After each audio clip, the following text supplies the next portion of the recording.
Meus irmãos, a paz do Senhor Jesus Cristo, bem-vindo ao canal Palavra de hoje, onde Deus sempre tem uma palavra para edificação nossa, da Igreja do Senhor e Salvador Jesus Cristo. Bem, amados irmãos, hoje eu irei falar sobre a parte B, dando segmentação ao vídeo que eu estou falando sobre as 3 fases do rei Salomão. A primeira fase, já fiz um vídeo, você pode conferir aqui no canal. Falei sobre Salomão em Cantares. Agora irei falar sobre Salomão em Provérbios. E na próxima quinta-feira, na próxima semana, irei falar sobre Salomão no livro de Eclesiastes, onde eu encerro as 3 fases salomônicas. Bom, amados, você que não é inscrito no canal, inscreva-se, logicamente, se gostar do nosso conteúdo bíblico. Você que chegou até aqui através de um link de WhatsApp, de Facebook, veja os vídeos, se gostar, inscreva-se. Você que é inscrito, não se esqueça de assinar o sino de notificação e deixar o seu like e até mesmo um comentário, certo, amados? Então vamos ao vídeo de hoje, que está também interessante, assim como os demais vídeos do canal. Bom, eu vou iniciar a leitura em Provérbios, capítulo 1, versículo 1. Vou fazer uma breve apresentação, certo? Da leitura bíblica. Diz assim: estes são os provérbios de Salomão, filho de Davi, rei de Israel. Eles ajudarão a experimentar a sabedoria e a disciplina, a compreender as palavras que dão entendimento, a viver com disciplina e sensatez, fazendo o que é justo, direito e correto. Ajudarão a dar prudência aos inexperientes e conhecimento e bom senso aos jovens. Então, aqui nós temos uma pequena introdução da parte de Provérbios que Salomão escreveu. Bom, como você já viu, quem escreveu esse livro foi Salomão. Ele escreve o livro de Provérbios. O livro de Cantares, certo? Está falando diretamente sobre Salomão. O livro de Provérbios também fala diretamente sobre Salomão, correto? Então, esses livros, principalmente o livro de Provérbios e também o de Eclesiastes, juntamente com Cantares, eles são chamados na literatura judaica de livros sapienciais, certo? São livros poéticos, eles são separados. Então, eles fazem parte da Tanakh, certo? Como os judeus costumam chamar os seus livros. Bem, amados, Salomão, ele está no seu auge, quando ele escreve o livro de Provérbios.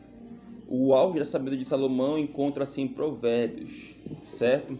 Salomão, ele revela-se muito pontual no que diz respeito à sabedoria.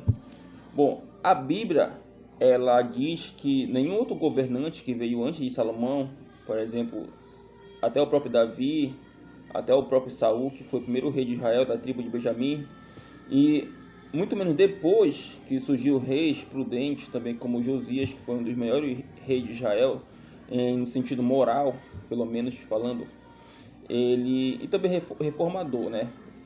Nem mesmo ele superou o próprio Salomão, correto? Porque Salomão é um catálogo, na verdade, é um rei que tem vários catálogos.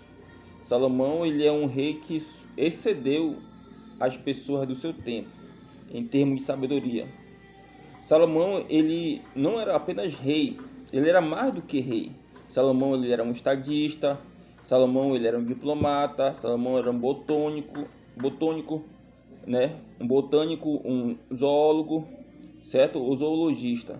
Ou seja, e também ele era filósofo. Apesar dele ser rei, ele tinha muito tempo disponível, então ele com certeza investiu muito tempo aprendendo diversas coisas que deveria aprender, certo? Então ele era bastante inteligente.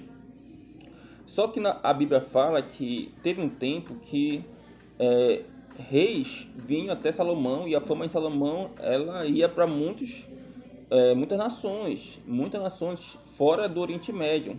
E essa fama dele chegou até a rainha de Sabá, que Jesus vai falar que a rainha de Sabá é chamada de rainha do sul. Hoje em dia corresponde à Arábia Saudita. Então, Salomão, ele foi testado pela rainha de Sabá. Ela queria saber se era verdade aquilo que ela havia ouvido acerca do rei de Israel.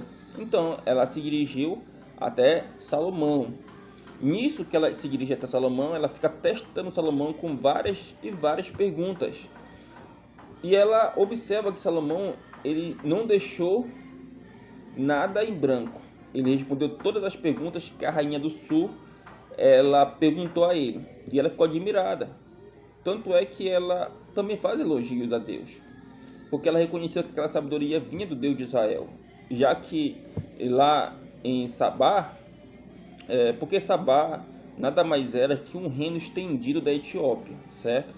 Então, tanto na Etiópia do Novo Testamento, como Sabá, eles tinham uma linhagem de rainhas, certo? Mulheres, que era chamada de Candance. No Novo Testamento aparece um oficial de Candance falando com Filipe, o evangelista. Então, o que acontece é que a rainha de Sabá, ela, assim como seus súditos, eles adoravam o Deus Sol. Muitas nações antigas também adoravam o Deus Sol. Então ela fica admirada com Salomão, porque os hebreus adoravam um Deus que não tinha uma forma humana, nem animal, nem vegetal. Ou seja, não era diferente de tudo que ela havia visto, porque Deus não tem representação de nada. Então ela ficou admirada, espantada, impactada. Nisso ela elogia Salomão. Existe até uma história antiga, e não é desde agora, certo? Essa miscigenação entre hebreus e outros povos é muito antiga. Isso acontece desde Sansão com Dalila, que dizem que Sansão, certo, teve um filho com Dalila, certo? E Dalila, ela fugiu para a África, enfim. Tem uma história que diz que a rainha de Sabá teve um filho com Salomão. E a rainha de Sabá, ela não era africana. A rainha de Sabá pertencia ao Oriente Médio, mas antigamente a África não tinha essa geografia que nós vemos hoje em dia no mapa. A África tinha uma extensão maior, pegando uma parte do Oriente Médio, ali a faixa de Gaza e tal. Então, o que acontece é que a rainha de Sabá, segundo a igreja ortodoxa da Etiópia, né, eles dizem que Salomão teve um filho com a rainha de Sabá e que a rainha de Sabá foi grávida para Sabá.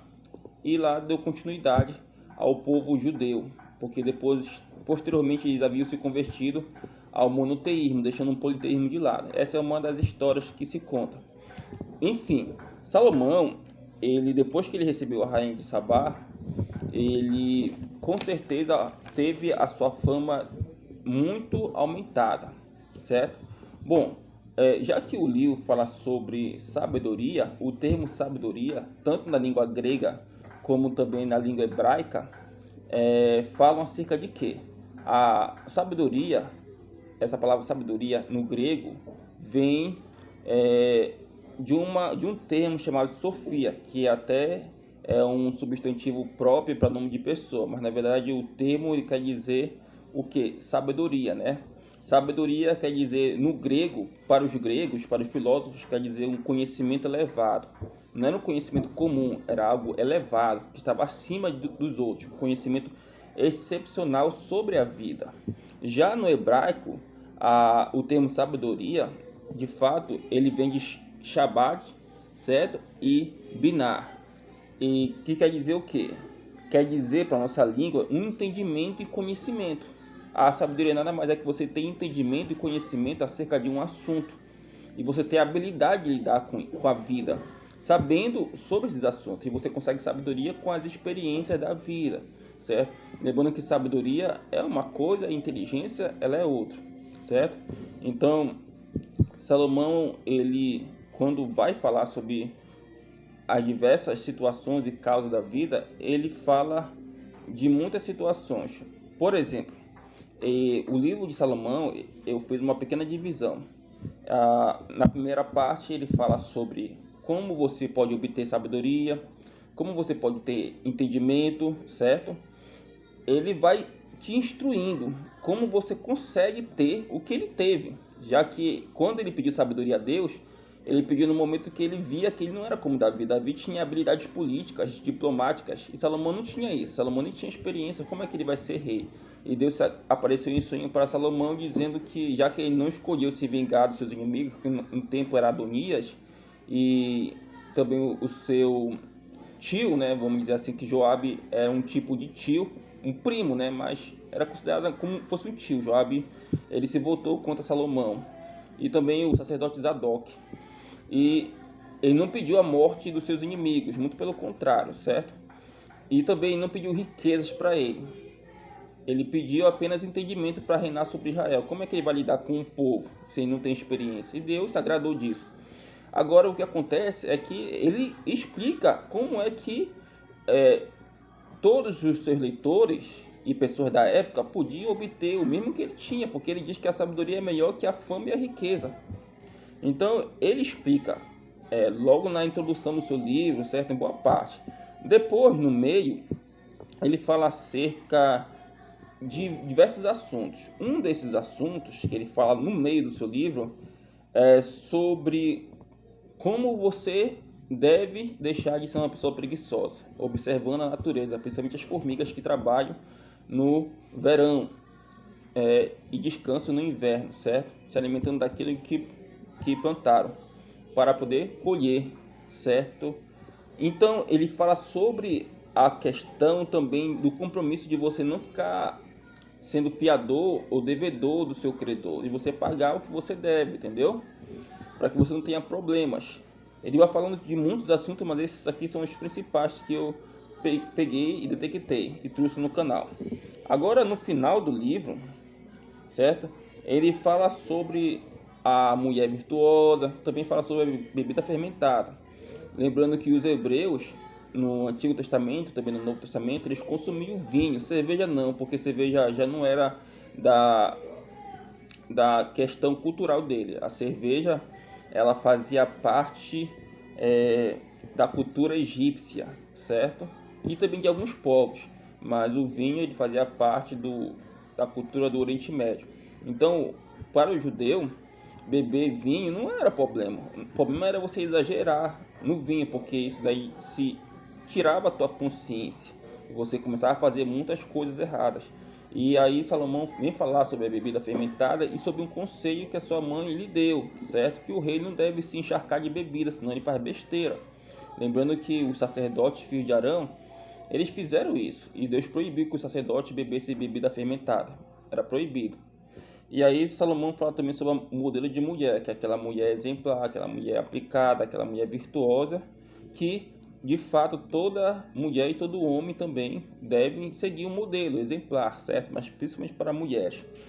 E para encerrar, certo?